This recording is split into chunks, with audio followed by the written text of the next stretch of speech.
La siguiente transmisión es apta para toda la familia. Contiene closed caption y es financiada con recursos del Fondo Único de TIC. Eche el volador. ¿Qué ese volador? ¡Quémelo! ¡Espere!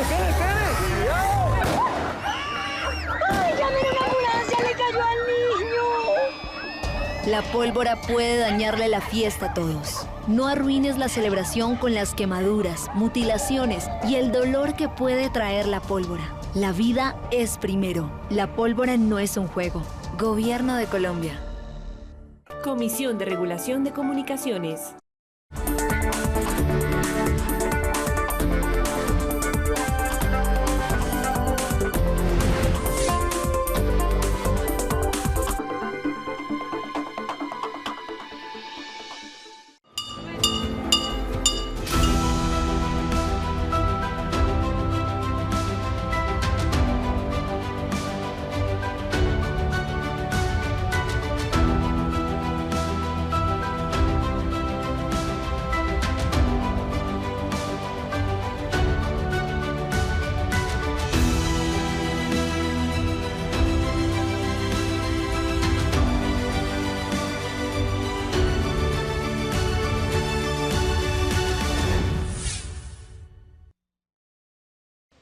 La educación es un pilar de la paz. El avance más significativo que ha tenido este gobierno en materia de educación es, primero, multiplicar significativamente el presupuesto para la educación. Hoy la educación es el sector con mayor presupuesto de todo el gobierno nacional, dejando a un lado el sector defensa y la guerra, que siempre fue los sectores más privilegiados. Pasamos de un presupuesto de 58 billones de pesos en el 2022 a 85,2 billones en el 2026. La mayor parte del presupuesto nacional hoy se gasta en educación. Se invierte, es la palabra correcta, porque no es un gasto, es una inversión. Antaño eran otras cifras. Hoy, de lejos, la partida más grande de todo el presupuesto nacional se llama educación pública. 82 billones comenzará a correr en el 26, ya el año que está próximo a llegar. 82 billones año.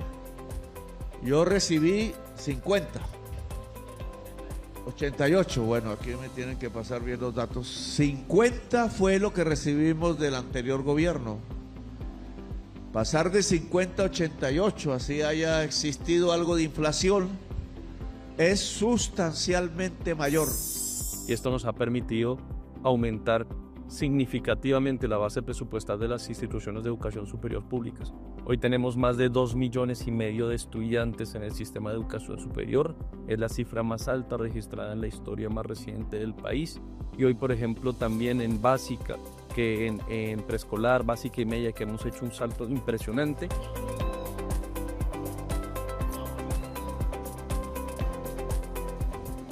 Viajamos para La Guajira a graduar a los primeros bachilleres de una región que no graduaba bachilleres.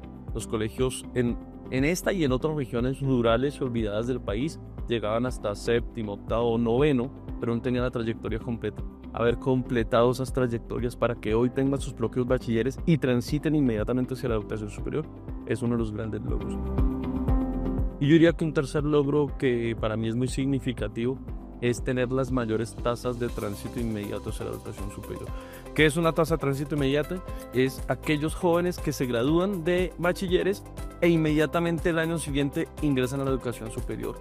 Hoy podemos decir que en Colombia, en las zonas urbanas, 1 de cada 2 jóvenes ya transitan hacia la educación superior. Recibimos esa tasa cerca del 40%, pero en la ruralidad recibimos una tasa del 23-24% y hoy la estamos llevando al 31% y sabemos que podemos llevarla al 37%, es decir, que los jóvenes rurales ingresen a la educación superior. Ya no solamente tengan sus propios bachilleres en esas veredas, sino además tengan sus propios estudiantes universitarios y sus propios profesionales, sin tener que desarraigarse de su territorio, sin tener que apartarse de sus familias, sino que en su propio territorio se estén formando como profesionales. La universidad era pues costosa, como inalcanzable, se puede decir, ¿no? Voy a poder ser la primera ingeniera civil en mi familia. Mi nombre es Dayana Caterina Rojas Ágreda.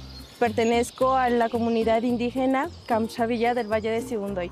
Soy estudiante de la institución universitaria del Putumayo. Pensé que solamente iba a lograr la tecnología, pero gracias al cambio por fin voy a poder terminar la ingeniería, seguir con mi carrera, así poder ejercer mis conocimientos sirviendo a la comunidad, a la sociedad, y pues me siento supremamente feliz. Aparte de ser estudiante y una mujer indígena, soy artesana. Mi madre desde pequeña me ha enseñado diferentes tipos de artesanías pertenecientes a la comunidad Camcha. Eso viene de generación en generación. A mí me enseñó mi mamá, ella sabía tejer en lana, entonces desde allí usted tiene que aprender lo mismo. Sí. El mismo. Cuando hablamos de la educación, estamos hablando de una forma de asegurar el camino de la vida, bien lo decía el compañero aquí, la senda correcta, el camino de la vida de la población misma. Entre más libros podamos leer, entre más conocimientos pueda tener una sociedad, el intelecto general de la sociedad del Catatumbo, más posibilidades de progreso habrá, más posibilidades de ayuda entre nosotros mismos, una nueva vida mejor aún que la que se ha vivido en un paraje que, como todos sabemos aquí, es hermoso y en donde vale la pena vivir. Nacer en tierra de conflictos no significa vivir atado a ellos. Al contrario, como la semilla que crece entre ruinas, nuestras vidas pueden florecer. Nosotros somos hijos del Catatumbo. Tenemos resistencia en el corazón, lucha en la sangre y compromiso firme para dignificar nuestra tierra y nuestra gente. El Catatumbo es una de las regiones, si se puede decir, consentidas por parte del Ministerio de Educación Nacional. Y esto no es un sesgo infundado. Recuerden ustedes que a principios de este año se decretó la conmoción en el Catatumbo. Históricamente una conmoción era, decretar una conmoción era un estado de sitio con una visión militar. El gobierno en cambio lo hace totalmente distinto. El presidente ha sido insistente que la conmoción tenía que servir o tiene que servir para garantizar, profundizar la garantía de los derechos en estas regiones que han sido golpeadas por la guerra y el narcotráfico. Hemos hecho una inversión de más de 620 mil millones de pesos en un año en el Catatumbo. Y eso ha redundado, primero, en que hayamos dotado la totalidad de colegios con kits escolares, pero también con dotación pedagógica, pero también con dotación tecnológica en los municipios determinados por la conmoción, que son los municipios más golpeados. Además de eso, una inversión histórica en infraestructura, colegios olvidados, 35 mil millones de pesos para los colegios de Pueblo Barí. Pueblo Barí es una etnia casi que invisibilizada en el Catatumbo, víctima del conflicto como ninguna, y sus escuelas no fueron nunca construidas por el Estado, las construyó la misma comunidad, no llegaban hasta el bachillerato completo, muchas de ellas solamente llegaban hasta quinto de primaria. No solamente estamos invirtiendo en mejorar la infraestructura, sino que garantizamos la contratación de los docentes y de los kits y de la dotación para que lleguen hasta grado 11 y puedan entonces en un futuro muy cercano graduar a sus propios bachilleres en su territorio. También hicimos una inversión a través del ICETEX para que la juventud universitaria pueda tener un subsidio de sostenimiento y entonces no se aparten de la universidad y se vayan para la guerra, sino que este subsidio les permita continuar en la educación superior. Cuando me gradué, aprendí que no era tan fácil este gran sueño de estudiar medicina. Habían ciertos escalones que debía pasar primero, como por ejemplo ingresar a la universidad pública. Entonces apliqué a varias universidades y se me cerraron las puertas. No lograba con el puntaje IFES que había sacado en ese momento. Y aunque había sido de los mejores puntajes de mi colegio, estaba en el tercer puesto, al mejor puntaje en mi colegio, no lograba. Entonces dije, bueno, no se puede quedar ahí. Me enteré de que el presidente Gustavo Petro iba a venir aquí al municipio de Tibú. Y yo dije, yo debo estar en esa reunión. He firmado un decreto de declaratoria de conmoción interior circunscrito a la región del Catatumbo, porque aquí vinieron a masacrar un pueblo y lo desplazaron. Tiene que haber apoyo del Estado, tiene que haber salud, tiene que haber educación. Y lo mejor, la joya de la corona, es lo que nosotros denominamos la ciudadela educativa en el Tarra, en el corazón del Catatumbo, allí donde se hace la Universidad del Catatumbo. Hicimos en tiempo récord, en 7 meses, está lista la ciudadela educativa, que es la gran universidad, el colegio universidad, un corredor del saber para que la tasa de tránsito inmediato de la superior, de la media a la superior en el Catatumbo, sea supere el promedio del país.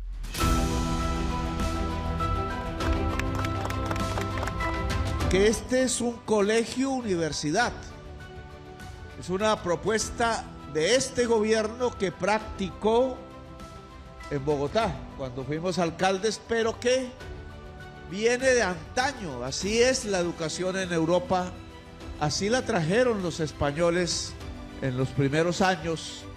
Los grandes colegios donde estudió Bolívar, donde estudió Santander y tanta otra gente, eran colegios donde se hacía el bachillerato, pero al mismo tiempo ahí, en los últimos años hacia adelante, se sacaba un título universitario, un título de educación superior.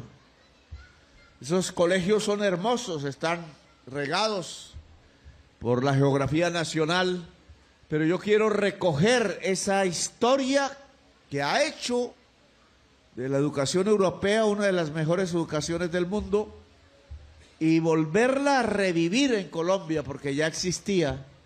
Y es que el gran colegio público no solamente enseñe, hoy se llama ya no bachillerato, sino educación media, básica, etcétera, enseñe también la educación superior.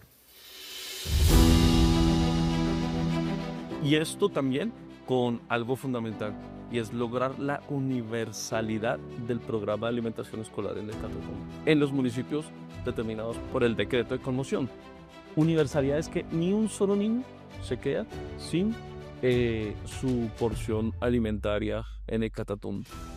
En algunas regiones llegamos a un cubrimiento del 70, del 80, porque el PAE es cofinanciado entre el Estado, alcaldías, gobernación, pero nosotros hicimos un esfuerzo financiero para que desde la nación todos los niños del Catatumbo tengan programa de alimentación escolar.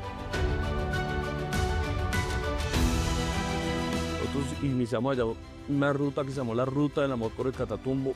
Todos los funcionarios, bueno, no todos, pero funcionarios de todas las áreas, allá en el territorio, dialogando y conversando con la gente. Todo esto ha sido concertado con la comunidad. La misma comunidad nos dice dónde tenemos que invertir, qué tenemos que hacer. Y por eso cada vez que yo asisto a Catatumbo, lo que hay es un sentimiento de cambio, que sienten que existe un cambio, que ya no se les está discriminando, y algo y en lo que insiste mucho la comunidad allí, es que ha sido históricamente estigmatizada. Cuando se habla de Catatumbo se habla de cocaína y de bala, pero resulta que hay arte, hay cultura, hay una juventud tremendamente talentosa. Hace poco descubrimos un talento, un niño que es virtuoso en el acordeón, entonces su colegio le vamos a poner dotación musical para que ese tipo de virtudes hablen por el Catatumbo y dejemos de estigmatizar una región además que es muy hermosa. Siendo realistas, en esta región, y lo digo pues de manera personal, son muy pocas las opciones, como por ejemplo irse a raspar o irse a trabajar al día a día. Ahora que pasé, veo en mí un futuro muy distinto, muy diferente, ya que como ven, vamos a cambiar de ámbito, vamos a ir a un lugar que no conocemos, vamos a incluso a cambiar de clima. Aunque ustedes no lo crean, con este granito de arena que están aportando, le cambian la vida a muchas personas. Voy a ser básicamente el primer médico de la familia, el primer doctor. Saber que hay otros chicos así que están accediendo a estos programas y están teniendo estas mismas oportunidades, Solamente puedo pensar en la esperanza que está dando esta iniciativa para las futuras generaciones y para esta generación en la que siempre se ha visto y se ha vivido siempre el límite por donde nosotros vivimos. Como que tú vienes de este lado, entonces tienes un límite y no puedes pasar de ahí. Entonces eso realmente nos da esperanza en poder salir adelante y ser mejor de lo que el límite de la sociedad nos ha puesto. Infortunadamente nosotros vivimos una realidad por decisiones pues que en mi opinión fueron equivocadas de poner en un solo contratista la infraestructura escolar del país. Y el país es muy diverso y la geografía es muy diversa. Y eso ocasionó pues problemas que estarían por determinar. Ahí hay un laudo internacional del cual no me puedo referir mucho obviamente por la naturaleza jurídica que tienen, pero el caso es que encontramos obras con más de 10 años de retraso. Uno de los colegios que visitamos en el Huila, los jóvenes que se iban a graduar vieron el inicio de la obra del colegio cuando estaban en la preescolar. O sea, duraron toda la trayectoria del colegio, nunca habían terminado las obras de sus colegios. Esos denominados elefantes blancos, más de 73 colegios que empezamos a rescatar, a mirar cuál era la situación contractual, cómo podíamos subsanar los errores contractuales, lograr la llegada de otros contratistas que se le midieran, porque muchos de estos colegios también quedan en zonas de difícil acceso, y es así como con una inversión de más de 575 millones de pesos logramos entregar más de 73 obras que estaban totalmente estancadas, que no tenían ni principio ni fin. En alguna de ellas incluso creo que es Río Sucio, nos tocó demoler lo que se había iniciado en un momento y empezar de cero porque estaba mal hecho. Es decir, una muy mala planificación de los proyectos de infraestructura escolar, pero colegios que ya se pusieron al servicio de los niños, niñas y adolescentes y que pues nos tiene que servir como punto de referencia. No puede demorarse 10 años la construcción de un colegio cuando nosotros en el Catatumbo dejamos de hacerlo en 7 meses. Creo que hay una demostración de eficiencia que vale la pena seguirla teniendo en el Ministerio de Educación Nacional. La educación superior, nosotros aquí hacemos un cambio de paradigma, aun cuando la misma Ley 30 que rige la educación superior, pues a mi modo de ver es ambigua frente a la garantía del derecho o la prestación del servicio. Nosotros nos hemos ido de frente con que debe ser derecho. Y hoy tenemos más de 300.000 nuevos estudiantes, 350.000 nuevos estudiantes, 340.000 nuevos estudiantes en la educación superior en un periodo de 2 años y medio. O sea, no estamos contabilizando el periodo completo de gobierno, porque pues eso tiene como una revisión y unos métodos que nos obligan a tener un rezago. Pero ese es un aumento sustancial y con una eficiencia también en el gasto público. Fíjese en esta cifra. Mediante la modalidad de la educación como servicio, se financia a través de la demanda, mediante programas como Ser Pilopada o Generaciones, etc. Y se invirtieron 1,7 millones de pesos, y se beneficiaron 17.000 estudiantes a través de este modelo. 17.000 estudiantes, 1,7 billones de pesos. Nosotros en 2 años, a 2024, habíamos invertido 2,1 billones de pesos y teníamos ya 150.000 nuevos estudiantes en la educación superior. Es decir, cuando se invierte en la universidad pública y se le dan garantías a la universidad pública de tener infraestructura, base presupuestal, capacidad instalada, la universidad pública es mucho más eficiente que estos modelos de financiación a través de la demanda como Ser Pilopada. Y no solamente eso, sino que le queda a la universidad pública la sede universitaria nueva. En Suárez, Cauca, donde jamás la gente se imaginó iba a tener una sede universitaria, hoy la tiene a través de la Universidad del Valle, y esa sede que recibe unos primeros nuevos estudiantes en un primer corte, los estudiantes continúan, pero tiene la capacidad instalada para seguir recibiendo nuevos estudiantes. Ser Pilopada no. Serpilo paga es un crédito. Si tienes el crédito este periodo para beneficiar a los estudiantes, ellos seguirán, pero no quedó ninguna capacidad, tienes que sacar nuevamente del bolsillo y de la voluntad política en el presupuesto para seguir dando créditos. ¿Dónde queda la capacidad instalada? Yo lo digo siempre así, en los cerros orientales de Bogotá, en las universidades privadas, unos edificios muy bonitos, pero que no están siendo tan eficientes para garantizar el derecho en las zonas más apartadas, que es donde más se vulnera el derecho. Entonces, esos edificios ahora lo estamos viendo allá, en Suárez, Cauca, en Urilla, en La Guajira, en la Jagua de Ibirico, donde queremos poner una sede universitaria, aun cuando se nos atraviesa la clase política tradicional del departamento. Pero es allá donde nosotros queremos dejar esa capacidad instalada y vamos muy bien. Eso sin contar con la estrategia universidad de colegio. Este beneficio, la verdad, nos ha emocionado mucho, sobre todo a mi hijo, que ha tenido muchos problemas también a causa, creo que una presión por esta deuda.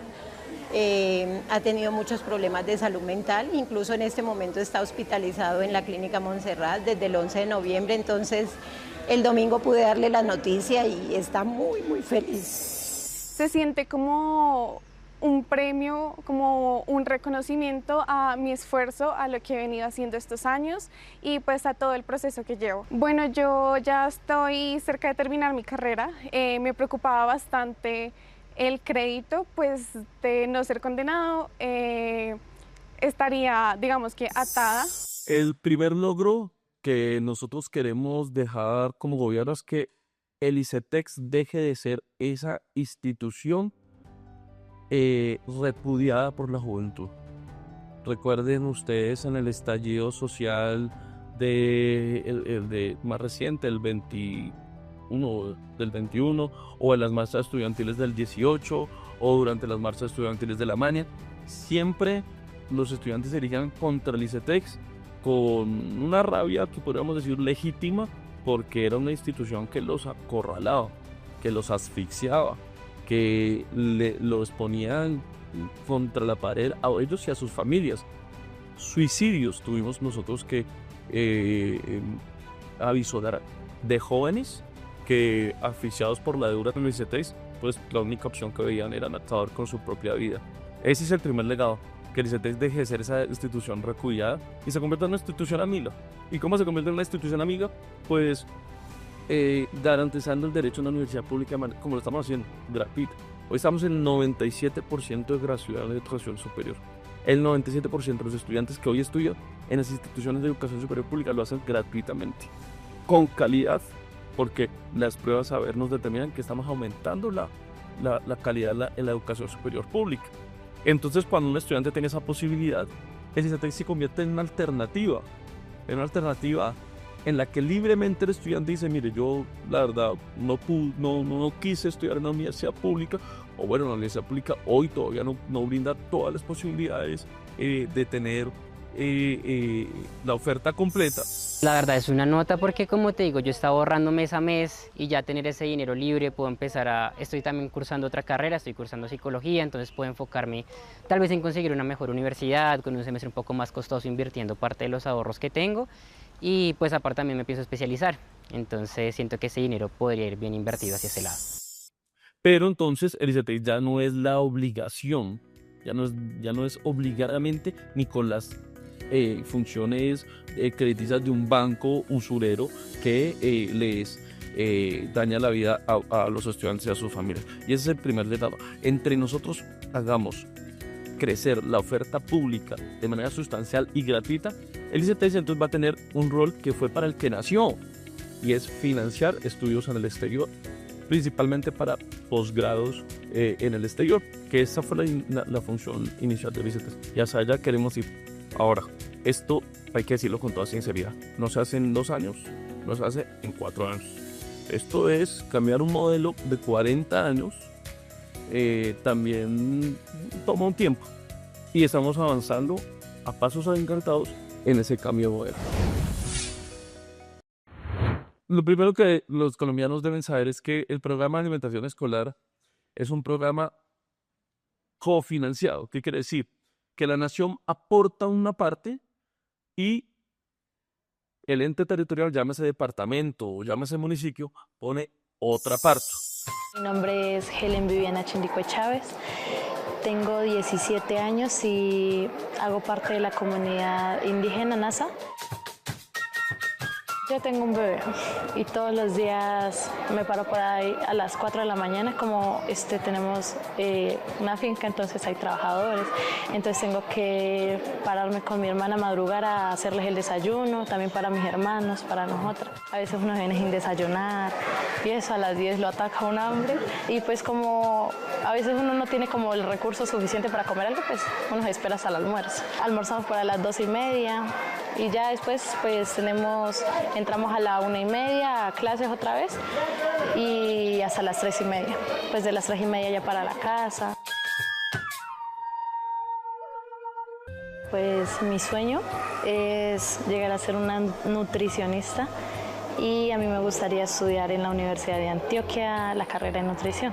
También sería muy bonito como ir a la ciudad, estudiar mi carrera, venir acá al territorio, como a enseñarles lo que yo aprendí allá, acá a los de mi comunidad, cómo podemos mejorar esa autonomía alimentaria y pues qué beneficios tiene cada alimento que nosotros producimos. Es un programa ejecutado por las alcaldías y las gobernaciones. Entonces el Estado envía una plata y gobernadores y alcaldes, según la entidad territorial, ejecutan esa plata, contratando al operador y planificando la operación del programa. Eso ponía al Estado en una situación simple de girar un cheque y desentenderse.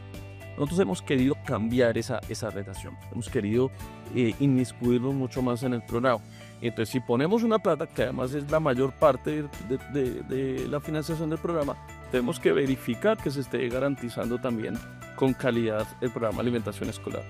Hemos firmado un decreto recientemente que nos da a nosotros ya las funciones de inspección y vigilancia para vigilar la ejecución de estos recursos. Porque recuerdas que siempre las denuncias del PAE era corrupción en el programa de alimentación escolar, que a los niños les daban comida picha, que no les daban la porción completa, que se las daban mal, etc. Ahora con esa inspección y vigilancia nosotros podemos sancionar y vigilar y verificar que el programa se esté ejecutando bien. Segundo, iniciamos también la posibilidad de que pueblos negros, afros, raizales, sean ellos quienes ejecuten su propio programa. Entonces, ¿quiénes mejores para alimentar a sus niños que su propia comunidad? Y ya no sean operadores, grandes operadores que entregan comida industrializada con pocos beneficios nutrientes para los niños. Y por último, y lo más importante, es el salto presupuestal. Entonces, y en esto yo quiero ser muy enfático, porque con todas las angustias fiscales que ha tenido el país, el presidente ha sido muy determinante en decir, se puede desfinanciar todo, excepto la comida de los niños, excepto la educación de los niños en Colombia. Y en lugar de decrecer, hemos crecido sustancialmente los recursos para el PAE. El próximo año crece 1 billón de pesos, el crecimiento más alto en toda la historia del programa de alimentación escolar, para lograr la cobertura total en las regiones más donde hay mayor inseguridad alimentaria. La Guajira lo estamos logrando, Chocó lo estamos logrando, Catatumbo, ya lo dije, lo estamos logrando. Los municipios con mayor insuficiencia alimentaria ya estamos logrando cobertura del 100% del programa de alimentación escolar. Y ahora le estamos solicitando a los entes territoriales que hagan un esfuerzo similar al que hace la nación para que podamos tener doble ración. Como estamos aumentando también la jornada, estamos llegando con artes, con deportes, con cultura, pues eso también implica que en la jornada de la tarde los niños tengan una segunda ración. Y entonces en esa conversación que estamos teniendo con entes territoriales empezamos a lograrlos. Boyacá es un gran ejemplo de ello.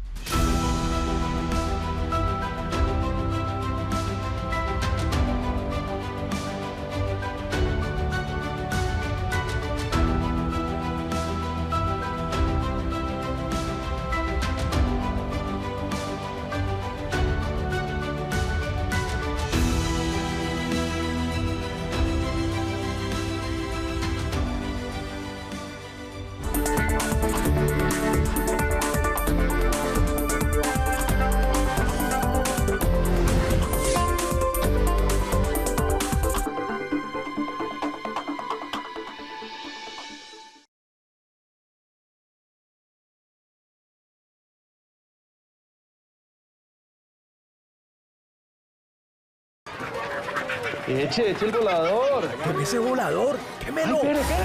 ¡Cuidado! ¡Ay, llamen una ambulancia! ¡Le cayó al niño! La pólvora puede dañarle la fiesta a todos. No arruines la celebración con las quemaduras, mutilaciones y el dolor que puede traer la pólvora. La vida es primero. La pólvora no es un juego. Gobierno de Colombia. Comisión de Regulación de Comunicaciones. Este contenido fue financiado con recursos del Fondo Único de TIC.